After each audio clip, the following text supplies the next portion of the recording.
más bueno que lo más bueno, en que pueda usted pensar, que pueda usted imaginar 10 veces, es el putas.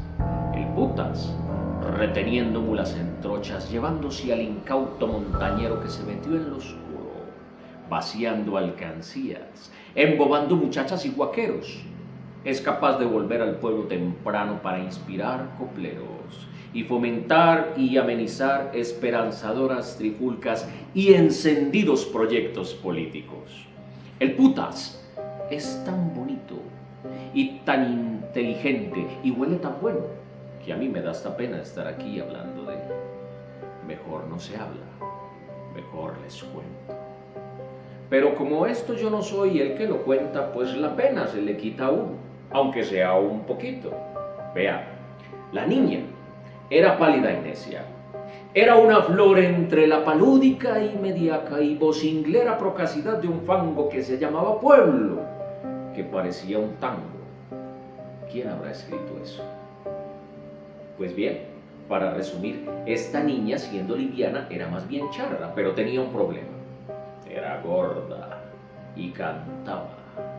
Y su padre, que tenía marranos, no aprendió nunca a tocar el tiple. Para resumir más, la niña era una violeta. El putas la enamoró. Se la llevó para la porra. Ay, qué pena que me dio. No, esa no es la verdadera historia. La verdadera historia, ya enseguida se las voy a contar.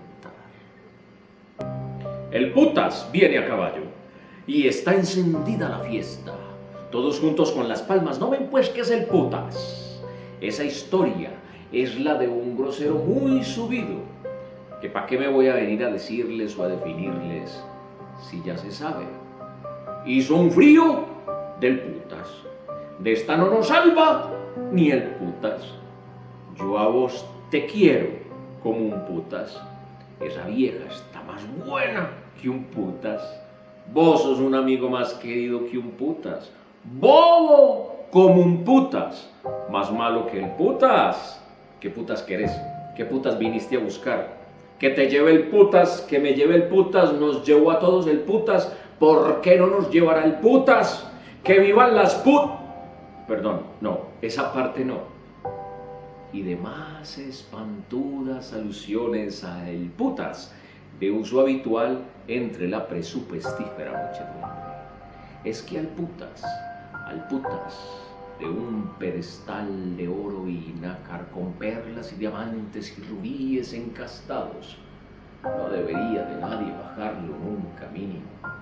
Yo daría todo lo que tengo por ver al putas un día y entregarle mi vida de vasija vacía para que haga con ella lo que bien le venga en gana, siendo tan elegante, tan brillante, tan malo y tan bueno, tan bonito y tan feo. Eso está más contradictorio que un putas, pero bueno, sé que me engaño. Yo he aprendido a vivir con esta asfixiante presencia de ausencia del putas, aunque ya nadie me hable ni me ponga cuidado. Ay, ni el putas. Por eso he dejado esta llave abierta. Va la historia. Cuanto baraja el dueño canta el señor del corazón infame, aliento, armada, inerme hasta los dientes, como mi abuelo, que no tenía dientes, como mi abuelo, que no tenía dientes, no tenía dientes. Si yo te digo, quedo, que no es un despropósito decirte así estas cosas desobligantes, hueras, no me creas ser tonto porque me creas duelo, que yo me vivo riendo. No me creas que me hago pendejo en media tarde para verte las lidias y, ¿por qué no?, las tetas. No me creas ni de noche ni de menos, ni de pura querida que sos vos, ni más ni menos. Créeme, de la más radiante y llana manera de creer uno las cosas. No creerlas al fin o no del todo, pero seguramente y sin embargo, es decir, no ni nada. En todo caso, que hablar solo es maluco, sobre todo cuando uno no está solo. Estando solo en casa, yo te cuento. Mi casa tiene 2 lagos que yo vine a construir. Me corté un dedo el domingo, sin querer, y me salió sangre. Cuando volví de Santander, habían puesto hijos los peces de colores. De colores los peces, no los hijos, que los hijos eran de un color. El hueco lo empecé a abrir en enero y terminé de día a mediodía. Y me eché tierra en un ojo, también sin querer. Una tierrita, un mugrecito mugrosito. Una tierrita, un mugrecito mugrosito. Yo era muy bobo. Me preguntaban qué es lo primero que se le mira a una vieja. Pues las tetas y el culo, respondía yo naturalmente. Ahora respondo lo mismo. Lo que pasa es que ya no me lo preguntan tanto. Bueno, la verdad, creo que solo me lo preguntaron una vez. O creo que lo vi en televisión. En fin, la diferencia radica en que antes yo me lavaba los dientes más seguido. Y me encantaba bañarme con agua fría. Cosa espuria, desde luego, despreciable. Y ya que voy entrando al 40 y tanto piso dentro de un año, me va a ir llevando pero el putas. Porque cuando yo estaba chiquito, me robé 2.000 pesos de mi casa. Yo creo que para que me pararan bolas. Si vos no me paras bolas, amor mío, ya mismo me voy matando. Pues no ya, sino cuando no me pares bolas. Si no me paras bolas. Que si me paras bolas, pues ¿para qué me voy a matar? Ni huevón que fuera. Pero bueno, hablemos un poco de mi abuelo. El abuelito mío se perdió cuando tenía 5 años en el monte. Es decir, él tenía 5 años en el monte y en el pueblo también y en todas partes, vos me entendés. Una montaña en Jardín, Antioquia. El papá de mi abuelito se fue a buscar al abuelito mío, hijo suyo, por todo ese maldito monte sin encontrarlo y se chupó como 30 aguaceros. Y se cayó de un puente, buscando al abuelito mío, hijo suyo, que iba a ser mi abuelito después. Cuando mi papá de mi abuelito volvió a ver al abuelito mío, hijo suyo, mi papá de mi abuelito se murió por haberse chupado esos 30 aguaceros y por haberse caído de ese puente. Cuando yo bajaba del pueblo ese día, todo borracho, me dio tanto pesar acordarme de esa historia que cuando llegué a la casa me tomé sin querer un vinagre que debía llevar guardado en esa nevera por lo menos 3 años. Oiga, vomité la noche entera y me levanté con un guayahuel berriondo. A vos no tiene por qué darte por tomar vinagre sin culpa porque mi abuelito no era nada tuyo, pero en fin, lo que yo te quería contar es que cuando mi abuelito volvió de estar perdido, llegó diciendo que la madre monte, dizque se lo había, dizque llevado pa' una disque casa en medio del monte ese. Qué bueno acordarme del nombre de ese monte. Ese monte lo conoce todo el mundo en Jardín, allá se pierde la gente. Pero bueno, imagínense pues que la madre monte.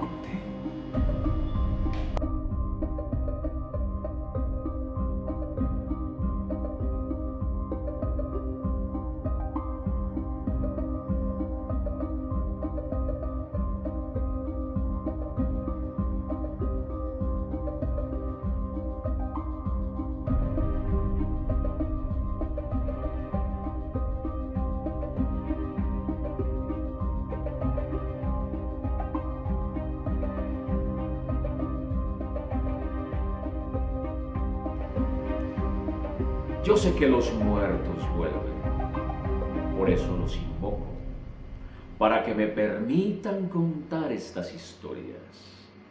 Lidia, la prima de mi abuelo, hija única, blanca como la leche, se enamoró de un negro. Pero en aquellos tiempos estaba prohibido enamorarse de un negro, así que sus padres la maldijeron. Sin embargo, Lidia insistió e insistió e insistió e insistió y se fue con el negro. El padre de Lidia murió de rabia. La madre enfermó por la angustia, así que Lidia no tuvo más remedio que irse a vivir con ella y con el negro. La madre odiando y Lidia amando al hombre que su madre odiaba. Y entre el odio y el amor, el vientre de Lidia fue creciendo. Cuando se encontraba a punto de parir, su madre finalmente murió enferma de angustia, y en la sala de la casa, un cuadro de la muerte. Debajo del cuadro, una mesa con un ramo de flores blancas. ¿Habéis tenido alguna vez el cuadro de un muerto en casa? Unos ojos difuntos que te miran y te siguen, y te siguen, y te miran a cualquier rincón de la casa, mirando, mirando, siempre mirando, juzgando, juzgando, siempre juzgando.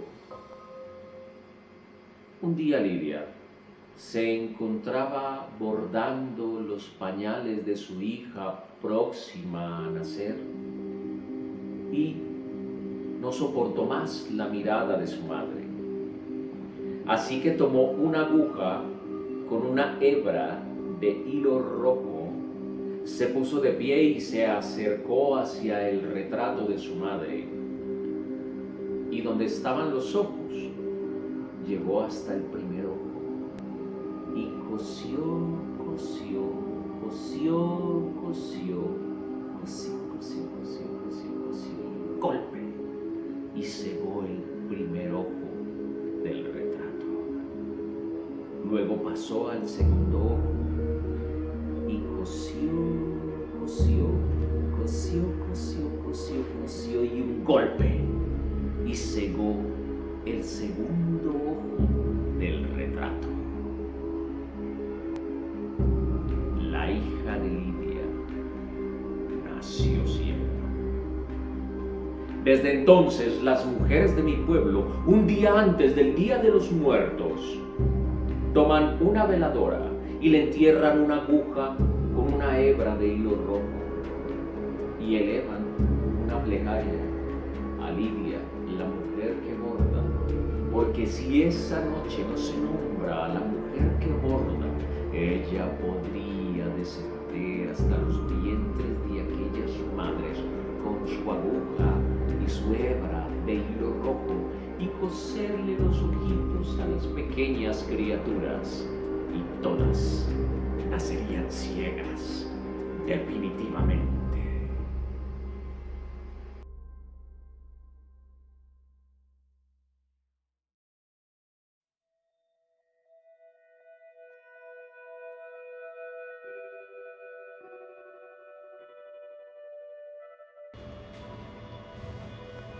Tuve una tatarabuela que era bruja.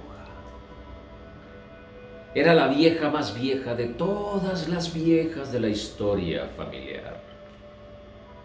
Aquella tatarabuela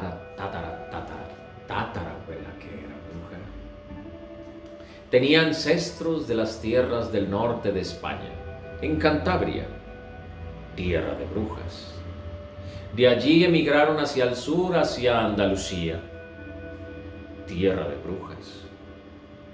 Después, cruzando el océano Atlántico, llegó a instalarse en las nuevas tierras descubiertas de América y en un gran cancerro lleno de muchísimas habitaciones pasaría el resto de sus días. Entre tantos pasillos y puertas había una donde no se podía ingresar. Detrás de aquella puerta se encerraba aquella anciana, mi tatarabuela, que era bruja. Y desde el interior de la habitación se escuchaba un rumor incomprensible y se despedía un olor de albahaca, tabaco, aguardiente.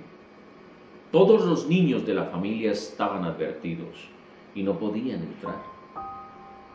Pero a pesar de aquella advertencia y el miedo que les producía, algo los impulsaba a llegar hasta el umbral de aquella puerta. El miedo atrae, el miedo invoca. Un día la abuela salió a comprar tabaco y la niña mayor, entre todos los nietos, ya había descubierto dónde la abuela escondía la llave. Fue por la llave. Y detrás de ella, una seguidilla de pequeñines la seguía, curiosos, expectantes, todos con el vértigo por dentro. Sentían en el caminar mientras crujían las maderas de la casa vieja que se acercaban a la develación de un misterio. La niña mayor abrió la puerta.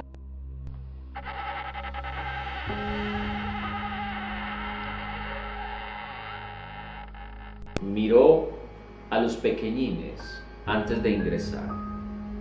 Luego dio el primer paso y cruzó el umbral de la puerta con un candelabro en la mano, iluminando su entorno para poder divisar qué había dentro de la habitación. Todos los niños la miraban esperando que develara el misterio. Así que ella dio 1, 2, 3 pasos y de repente la vela se apagó y la puerta de golpe se cerró. Los niños quedaron afuera y la nieta mayor adentro. Para vencer el miedo, ella, apretando el candelabro contra su pecho, susurró, entonando una canción para calmar su ansiedad y su temor. Na, na, na, na, na, na, na. Muchos dijeron que había muerto. Algunos incluso especularon que había desaparecido con un novio. Pero lo cierto del caso es que el tiempo pasó y aquella niña nunca volvió a aparecer. Y aquella vieja, más vieja de todas las viejas, siguió viviendo y siguió recitando versos incomprensibles detrás de aquella habitación que encerraba un olor a albahaca, a tabaco y aguardiente. Después de muchos años, la vieja más vieja de todas las viejas, mi tatarabuela, que era bruja, al fin se murió. Y una semana después de su muerte, todos los descendientes decidieron abrir aquella habitación. Abrieron la puerta.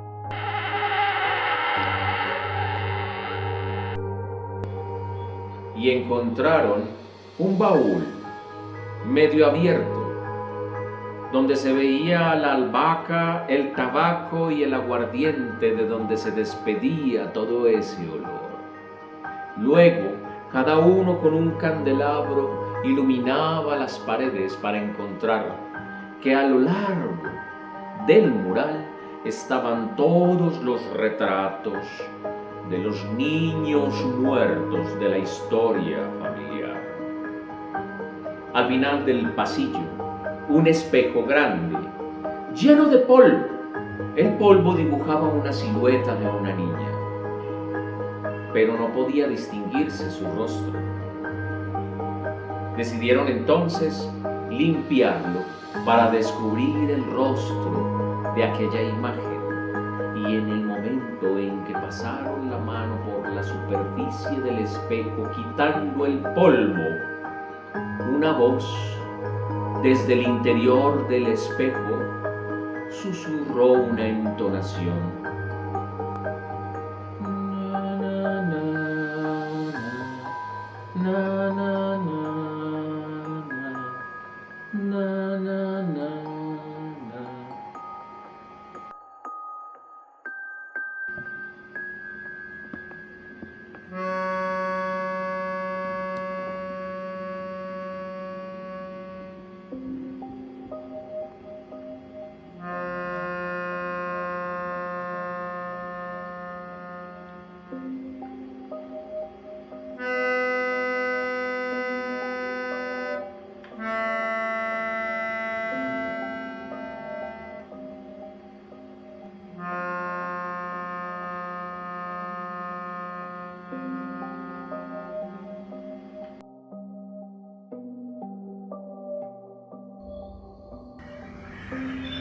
Durante el siglo XIX, en el norte del país, en las grandes haciendas de caña de azúcar, los esclavos negros tenían sus asentamientos y un matrimonio de negros fue llamado por el capataz para trabajar en las largas jornadas de luna llena, aprovechando la luz plateada de aquella luna y poder recoger durante la noche y la madrugada la cosecha de la caña. Aquella pareja de negros se fue a trabajar y durante toda la noche cortaban y cortaban y cortaban y cortaban la caña. Dejaron a su pequeño niño en la choza con la luz de una vela encendida. La vela se agotó. La paja se encendió. La choza se quemó. Y el niño se murió. Después, un siglo, en aquella hacienda, aquel niño quemado se aparecía entre los cañaduzales a los nuevos trabajadores que llegaban desde lejos a cortar y a cortar y a cortar y a cortar la caña en el tiempo de la cosecha. Uno de aquellos cañeros llegó y se inquietó por la historia que le comentaron mientras comía en el gran comedor. ¿Y entonces qué debo hacer si se me aparece el niño de Jericó? Muy sencillo, le dijo el capataz. El día que se te aparezca el niño de Jericó, solamente debes preguntarle: ¿tú eres el niño de Jericó? El niño de Jericó lo que más teme es ser olvidado. Así que cuando él identifique que sabe su nombre, estará tranquilo, porque sabe que no ha sido olvidado y te dejará tranquilo. Así que aquel labriego siguió sus jornadas diurnas y nocturnas en aquella hacienda de caña de azúcar. Llegó el tiempo de la gran cosecha y de la luna llena, así que el capataz fue a llamar a todos los trabajadores para que salieran a cortar y a cortar y a cortar y a cortar la caña, aprovechando la luz plateada de la luna.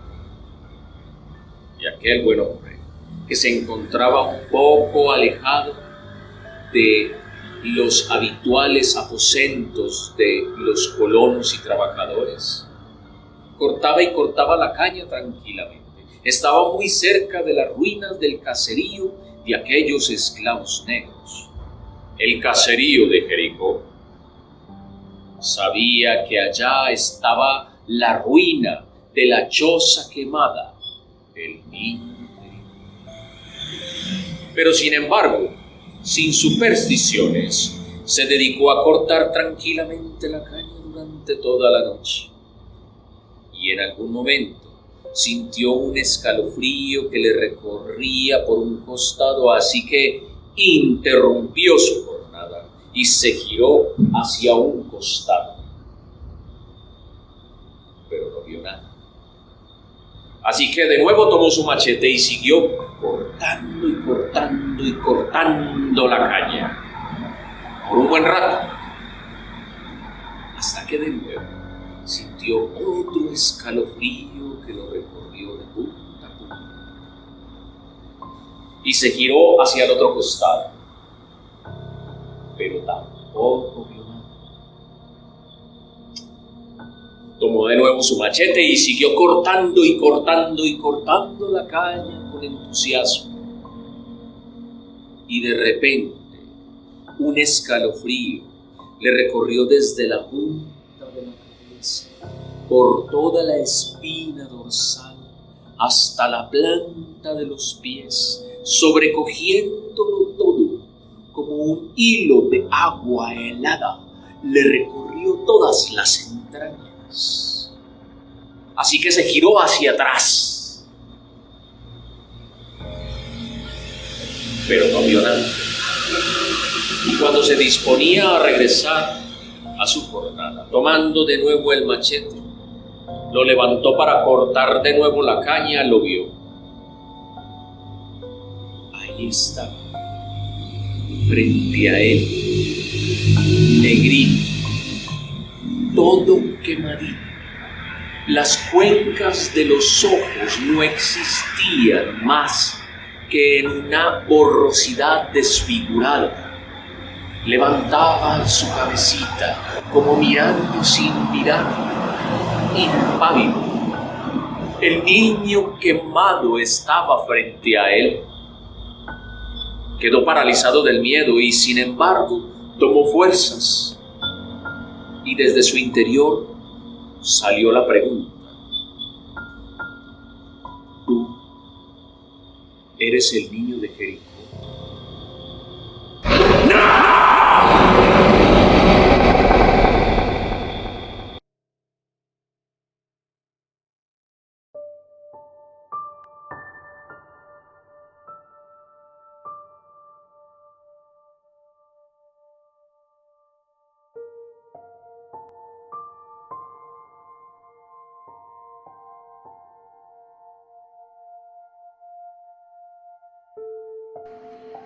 El sistema funciona así. Una vez que el ladrón ha ingresado al vehículo, cosa que por demás es muy sencilla, se accionarán seguros de puertas y ventanas. Después, una voz metálica le susurrará al ladrón: de aquí no podrá salir, de aquí no podrá salir. Después de ello, una aguja hipodérmica saldrá del asiento principal y le inyectará en la nuca al ladrón un suero que lo paralizará completamente, pero teniendo cuidado de que no pierda la conciencia. Después, la misma voz metálica le seguirá susurrando: de aquí no podrá salir, de aquí no podrá salir.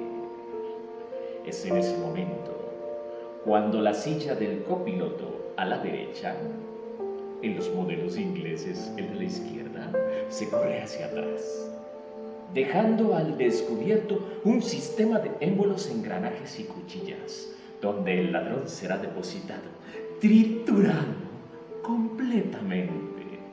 Después, una lluvia de un ácido inodoro, cuya receta es un secreto de la casa fabricante, roceará todo el espacio para que no quede un asomo de lo que allí ha ocurrido. La silla del copiloto volverá a la normalidad, y cuando el propietario del vehículo regrese e ingrese a su vehículo, no notará absolutamente nada de lo que allí ha ocurrido. La casa fabricante garantiza que solamente en un 1% de las posibilidades el sistema confunde al ladrón con el propietario.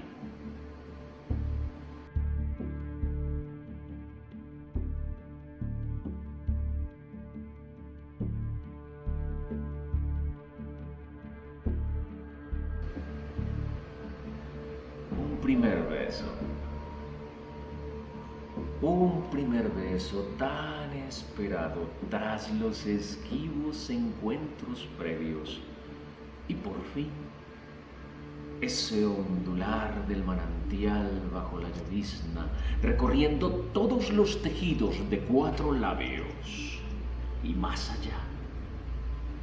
Y de repente, aquel estruendo seco sobre el tejado, ¡bum!, que sonó como el tiro de una escopeta o como el derribo de una puerta, pero sobre todo sonó como el fantasma de colindar con la muerte tras el cerco de la huerta.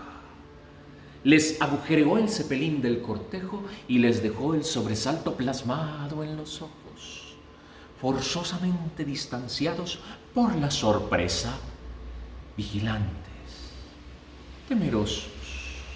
Cuando Julieta atinó a observar bajo el guayabo que cubría parcialmente el rancho, el reguero de frutas le recordó que era tiempo de cosecha. Y alejando el miedo, buscó a su Romieto, tratando de reanudar el beso después de susurrarle: pendejo, era una puta guayaba.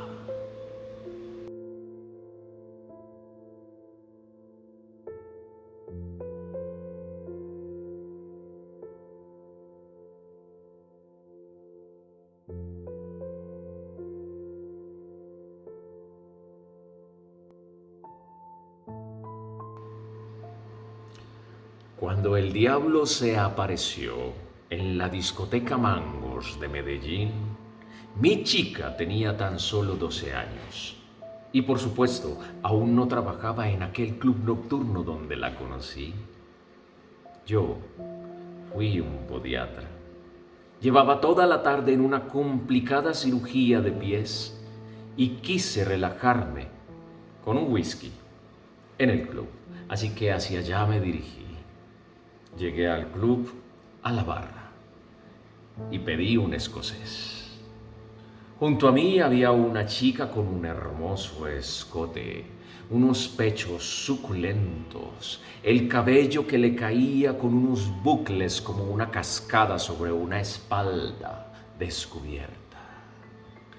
Una minifalda que le apretaba de tal manera que parecía que estuviera a punto de reventar, y sus muslos se deslizaban hacia las rodillas como una colina que descendía armoniosamente hacia las pantorrillas que dibujaban una línea hasta el tobillo, delgadito, hermoso como una cinturita lujuriosa.